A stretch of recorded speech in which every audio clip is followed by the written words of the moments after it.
Wolf surrounded Makoto, and he glanced to the side, confirming that the gate was sealed. Rinoa remarked that he understood the gravity of the situation, and he replied that, in his current state, handling all of them at once would be tough. Steeling himself, he extended his sword's length, prompting Rinoa to retreat to the sacred stone to avoid distraction. Forcing himself to stay calm, Makoto decided to analyze the situation later, focusing now on reducing the wolf's numbers. He leapt forward, aiming to take out a single target with precision, but before he could strike, another wolf lunged at him from behind. He sidestepped just in time, only for another sharp claw to swipe at him from behind. Tilting his head forward, he barely dodged it and sprinted out of range. Bending down to stop himself, he found the wolves surrounding him once more. Observing their coordinated movements, he realized this trait was particularly vexing and quickly began searching for a way to break through. One of the wolves charged at him with jaws open, aiming for a bite. Makoto raised his sword to block, but a second wolf struck him from the side, knocking him off balance and sending him sprawling onto the ground. As he lay there, he noted their strength and precision, realizing they coordinated to attack the moment they detected any opening. He started to wonder if there was any way to defeat them. Inside the sacred stone, Rinoa observed his struggle, deep in thought. She encouraged him, saying she was considering an idea and suggesting he observe the wolves' movements closely. As the wolves drew closer, glaring at him with intent, a risky plan took shape in his mind. He decided to try it, even though he knew it was dangerous. Deactivating his shadow weapon, he raised his hand deliberately, exposing himself to create an opening.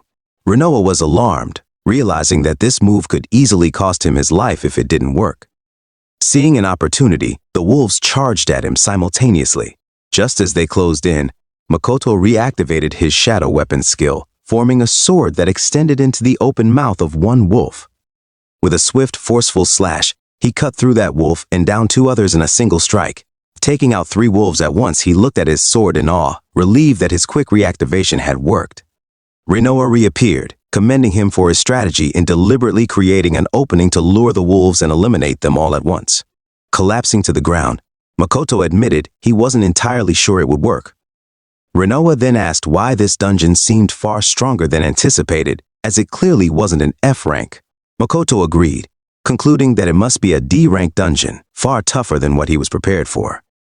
Acknowledging the difficulty, he stated that with his current abilities, a D rank dungeon was a real challenge. But since he'd already entered the gate, Rinoa continued that the only way out was by defeating the boss. Makoto agreed, realizing he had no choice but to press on and face whatever awaited him deeper in the dungeon.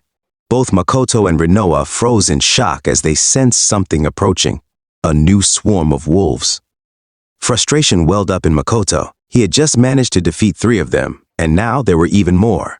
Rinoa returned to the sacred stone, reassuring him that things were different now than before. Curious, he asked what she meant.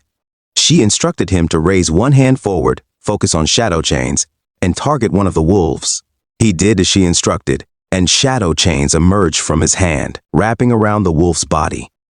Rinoa explained that this was Shadowbind, an ability that restrained enemies. Thrilled to have a new skill, Makoto pulled the chain, dragging the bound wolf toward him and cutting it in half with a single strike.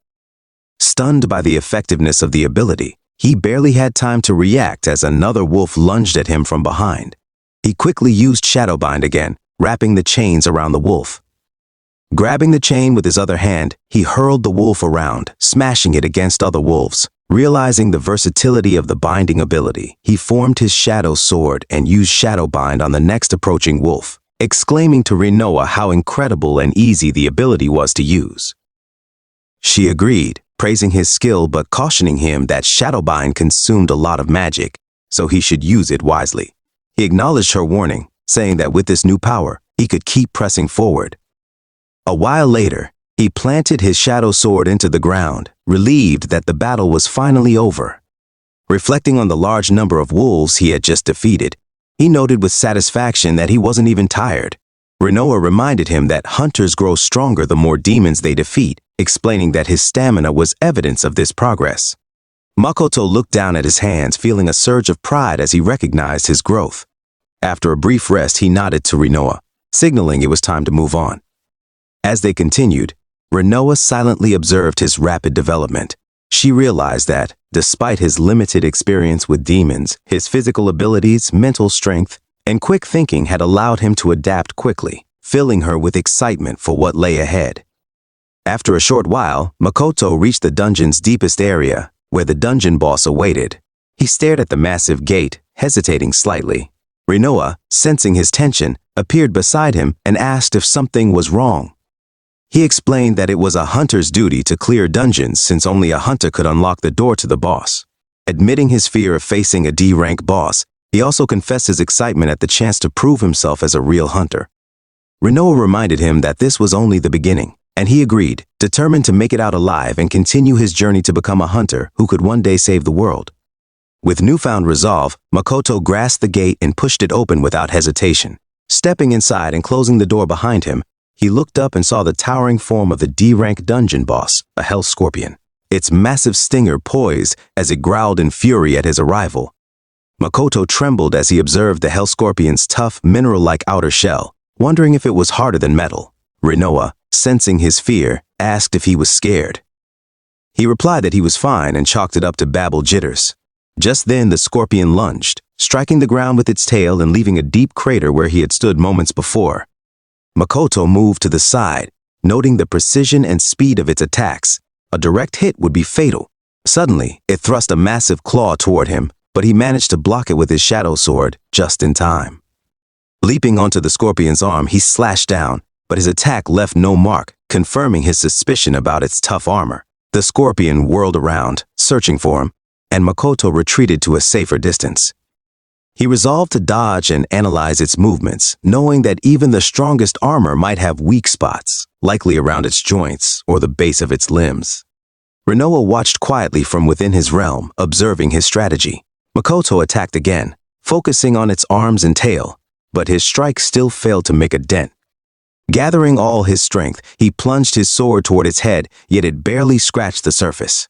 In response, the scorpion released a powerful roar that sent a shockwave through the air, forcing Makoto to cover his ears against the painful vibration. Then, in a startling move, the scorpion's tail transformed into crystal-like spikes, which it launched in his direction. Makoto sprinted backward, feeling the sharp crystals graze him as he dodged, shocked to discover that the creature also had ranged attacks. He wondered anxiously how he could possibly win against such a formidable opponent. Desperate for guidance, he asked Rinoa for ideas. She replied that, as things stood, it was nearly impossible for him to damage the scorpion effectively, implying he'd have to push beyond his limits.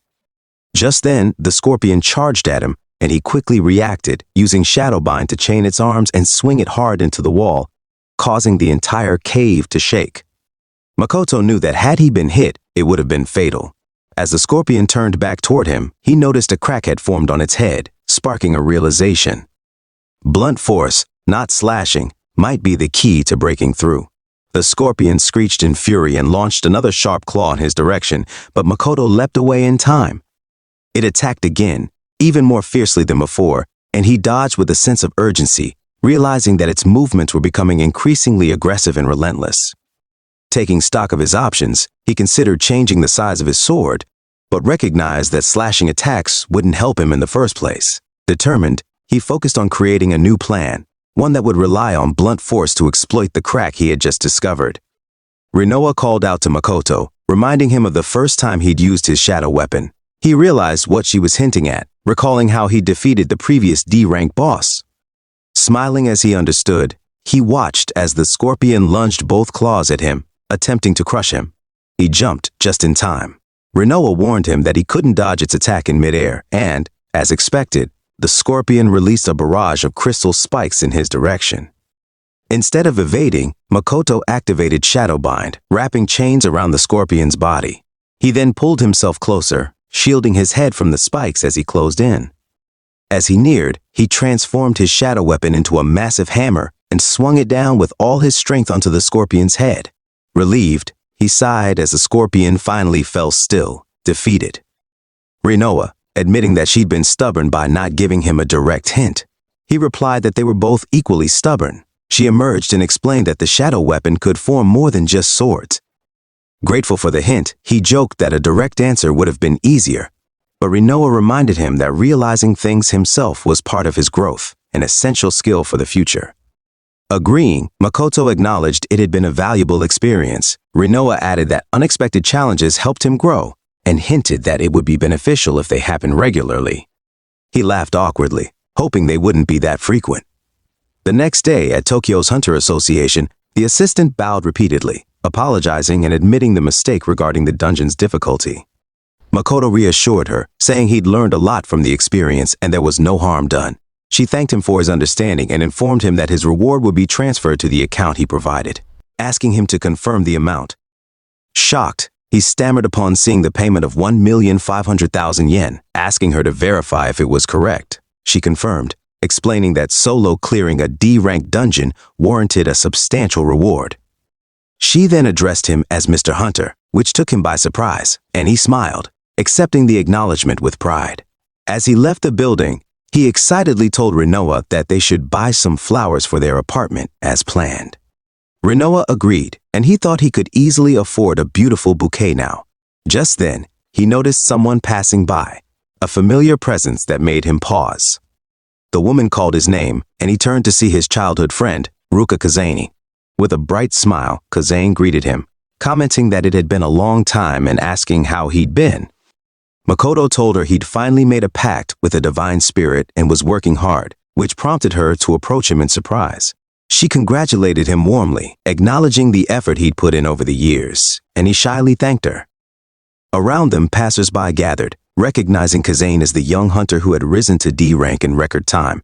They whispered in shock, questioning why someone so accomplished was speaking to that wannabe hunter and speculating about their connection. Sensing Rinoa's curiosity, Makoto scratched the back of his neck nervously. He explained to her that Ruka Kazane was his childhood friend and a talented hunter, known for her potential. As far as he knew, though, she had an intense hatred for demons. That's all for today, guys. See you on the next upload.